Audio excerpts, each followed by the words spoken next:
glad for the gorgeous sunshine today and want to thank whoever was responsible for arranging that. We do have a couple of items for today. I want to invite Bill Klinger from the Lima News and Robin Bowlus from Bluffton University and Peggy Ehora from Dominion, who are involved in a special annual event. So, Bill? Yay. Thank you, Mayor. Come on up. Ladies, come up.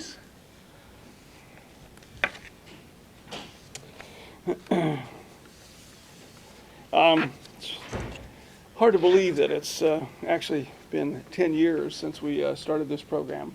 But we do an annual program that recognizes youth in our community for their volunteerism and their scholarship and just their give back to the community. And we partner with Bluffton University as a major sponsor, and then we have 4 other partners that do this as well that support the awards, which is Dominion, CenturyLink, Reineke Family Dealerships, and Superior Federal Credit Union.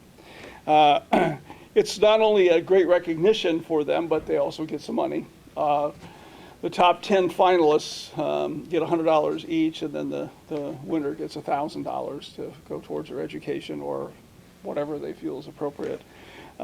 Over the past 10 years, we have recognized 1,000 students, high school students, for their contributions back to the community and the things that they do in the community. We publish a major tab that goes in the paper, which recognizing all the nominees.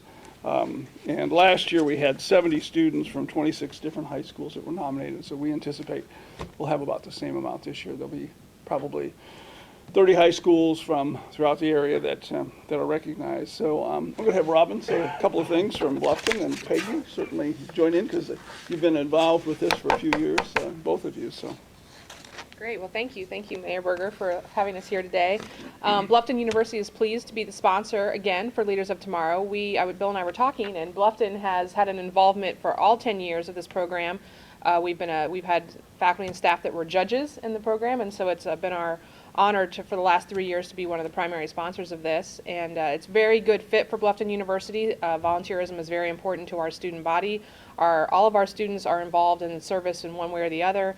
Our student athletes, it's a part of all of our athletic programs. Our soccer teams are involved in working with Bluffton Family Rec on some coaching with the young soccer players. And this weekend, our football team, 87 members, are going to go to Mennonite Memorial Home and do landscaping for both of those properties. So volunteerism is very important to Bluffton University, and it's great to have these young emerging leaders in our community on our campus and honoring them for their work in our community, and we're pleased to have them. So. Yeah.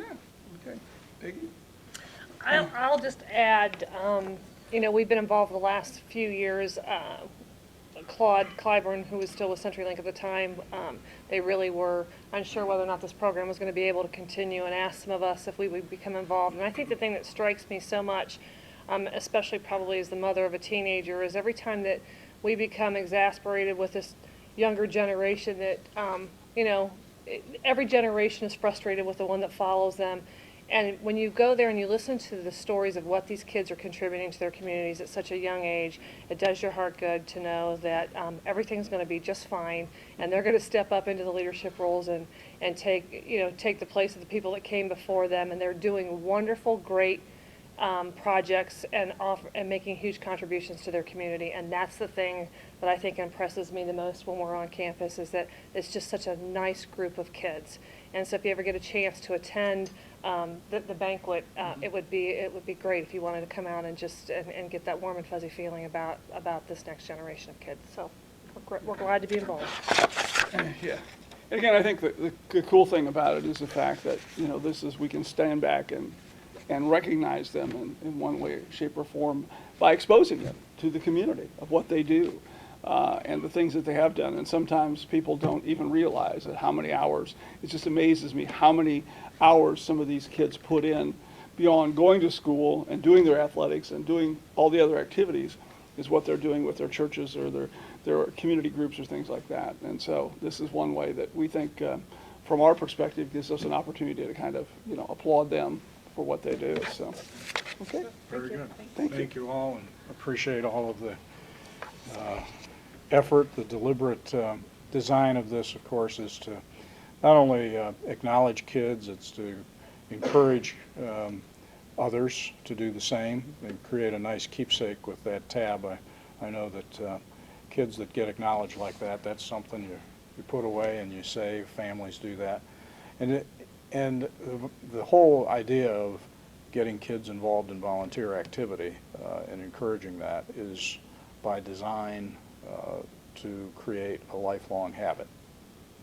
You know, our communities absolutely depend upon volunteers and neighborliness in so many dimensions. Just this morning, I was in the police department over in the ID Bureau, and I walk in, and here is one of our retired police officers, Ken Whitney, retired just a couple months ago, and he's in there because we need help, and he's loading in fingerprint data. I saw another of the volunteers just the other night at another retirement from the police department, former Inspector Don Stratton, who literally goes in and volunteers at the front desk of the police department taking citizen complaints. And we've got people all throughout the community that are doing those kinds of things, that long into their adulthood and their post-career activities, they're volunteering, and that makes all the difference. And it starts right here. It starts with the kinds of encouragements that we provide to young people, and we appreciate that very much. This morning as well, I want to acknowledge that today is Youth in Government Day. The Optimist Club has students that are been assigned to various elected officials, and today I have Dalton Smith with me. Dalton, come up if you would. Dalton is a senior at Shawnee. His father is Al Smith, who's a local attorney. And he didn't know this until this moment, but I'm going to give him the opportunity to make some public comments about what he's learned about the city of Lima. Okay. You're on. All right. There's a lot more to Lima than I had originally thought. Just going through the various departments, the infrastructure of Lima is actually somewhat impressive, as well as the numerous problems that everybody has to deal with from day to day, whether it be water lines, refurbishing sewer pipes, replacing fire engines, or just the hundreds of bicycles that the police department has to collect. It's impressive and humbling in a way that we have people who deal with it day to day and never really ask thanks for it. That's kind of nice. Great. Good to have you here. Thank you. Welcome. Dalton is also going to accompany me to Task Force Lima meeting out at the tank plant. We have a meeting today at noon, and this, of course, is an initiative of the Optimist Club each year that tries to reach out to the local high schools, invite juniors and seniors to participate, and it's a great way to introduce young folks in the schools to what's happening in the community, particularly in the government sector. So we appreciate the fact that they do that each year. Lastly, I just want to mention that, thank you, Dalton. I was privileged earlier this week to have a column published in the U.S. Mayor newspaper. That is a publication that the U.S. Conference of Mayors puts out once a month. And that column has to do with the Combined Sewer Overflow and Clean Water Act requirements that are being imposed on cities. We are making copies of that available through numerous avenues, including the website for the U.S. Mayor's organization. So if folks are interested in a copy of that, we'd be glad to be providing it. This, of course, ties directly to the fact that this past week we had a team in from Washington and from Chicago, from US EPA, who were inspecting our systems. I think they were impressed. The one bit of irony about that is that we have been, in effect, in this dialogue with them for 10 years, and this is the first time they decided to look at what we have.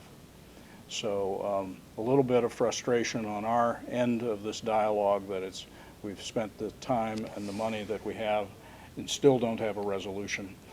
But we're working it both on the technical side and we're working it on the political side, trying to engage our Ohio congressional delegation and also trying to develop some relief mechanisms for communities like Lima throughout the country. So we appreciate your attendance this morning, and we'll break down for interviews. Thank you.